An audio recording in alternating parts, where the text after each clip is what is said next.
let's just look at another thing Carl can do when we do the same move. So if you're struggling with the last move, guys, just rep it again. Okay, there is a lot of details in that. So again, my goal, flatten him out. I can't win the underhook. I can't win the cross face. He's got this Z-guard. Okay, I'll turn my hip a little bit as well. So as I turn my hip just to remove the profile of his knee, I have to be aware of this underhook where he's going with. So as I bring this over his head, he gets onto the side, I'm in trouble.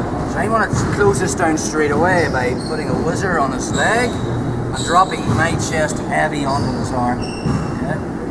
Then I change the profile. So some of you guys were having difficulty of the placement of this. From here, if my arm is too low, Carl can basically hip escape and take me back. Okay? Or the placement I really wanted is halfway, somewhere between his elbow and his shoulder. And if I'm high here, he can bridge me this way and I'm up on top. So I want to make sure my elbow's splitting the arm. Okay? So from there I'll make the grip and then I'll switch my base. And I really want to be heavy with that man. Putting a lot of pressure on Carl's body with my that. Okay? Then I swim underneath, make the grip. But I don't go looking this. Just grab the pants and I'll use my elbow to try to mount. And when he stops it, I make the grip. Okay? And from there, put it straight on the mat. If he grabs his pants or my pants or whatever, I'll stiff arm it. And then I lift it up to break it. Sometimes this may take several goes. So I might have to do this several times to get it to here. And then I drop straight to my knees again. If you were here for the class, we showed you the counter to this move. Okay. I want to be at the end of the elbow, and Carl really wants to walk his body to get my arm so it's here. That makes sense. He's also bridging and putting all the weight on his left shoulder. Right? If you can remember that, class. So from there, if I try to do the finish like we did last time, I can't just walk his shoulder off him because it's too heavy. And then again from there, I'm in trouble. So I'm not going to try and finish it the way we did last time. So from there, if I feel he's playing that heavy hand and he's gluing that hand to the mat and his shoulder is being really heavy and I know I can't lift it this way, I want to make him weak by forcing his hand away from his body. Because with two finishes from here, all I'm going to do is I'll stiff arm this out as far as I can. I'm not planning to get it straight. There will be a slight bend in it, and then from there I'm just lifting my elbow. That's my first option. Carl has an escape from there. I have a thumbless grip, so the way his thumb's pointing this way, if he rotates his thumb 180 and gets a bend in his arm and brings it back towards his body, I'm here. Now you may think Americana's there, but it's not. Why? Because for the Americana, I need that grip. From there, I've got nothing. Carl bridges and I'm attached to him, I've lost the position. So, step by step, we're here. So first option, if I feel he's doing that defense of keeping his fist or hand glued to the mat and he's bridging and putting all his weight onto that left shoulder, there's no way I can finish it that way. So I'm just going to think about bringing his hand away from his body. That's our first option.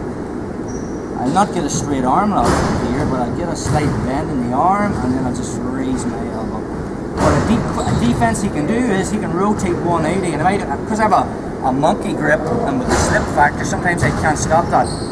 You rotate it the whole way over. Keep going, bro. It's like over. Yeah, no, keep going. Yeah, and then he'll bend his arm and bring it close to his body. I've lost it. So what I can counter with a straight arm lock there, but I have to make sure that I don't let his thumb go 180. I need to stop it at 90. So from there, as I bring it up and he rotates, I keep it there. I just make sure that I stop it there. From that position, there's just a straight arm lock.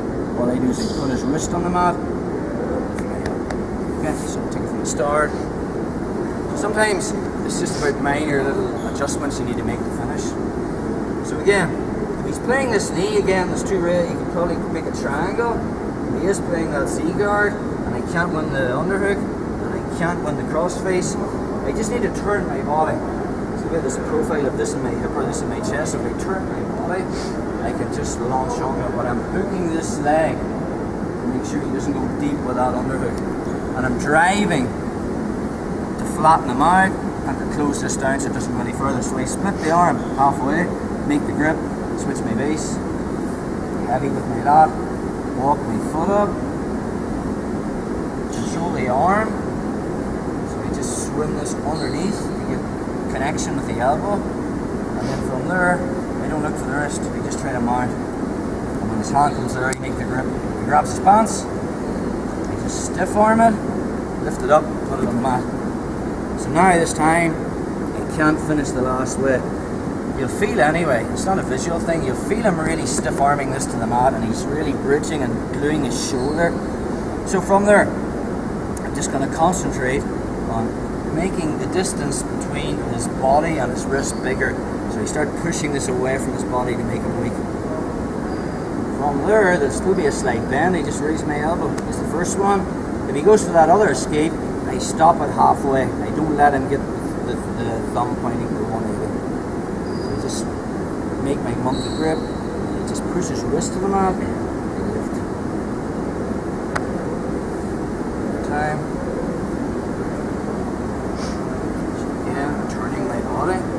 As I come over, I put the whizzer on him and I drive, flatten him out, shuts down the underhook so he doesn't go deep with it. Move my arm halfway down, make a grip, and then switch my base.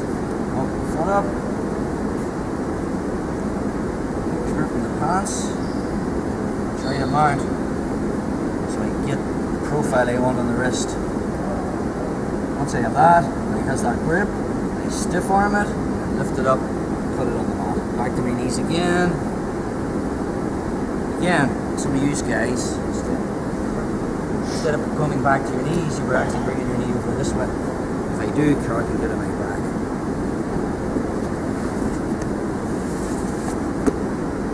So I really want to come back the way I came. So if I'm here, I have this grip, I'm going to bring my knee back between his legs. Here. So from there, he's making that heavy hand and his shoulder's heavy, and you feel I'm not going to finish that way. Still a monkey grips on the Kimura arm, and push it away from his body. I really want to get it as far away from the side as I can, which is making him weak, and then I'll just lift my elbow. Sometimes a reaction straight away is to do that defense, so I don't let it go all the way. If it comes all the way to here, I've lost it. So I just stop it halfway. Once I get it halfway, put his wrist on the mat. Just play with that, guys.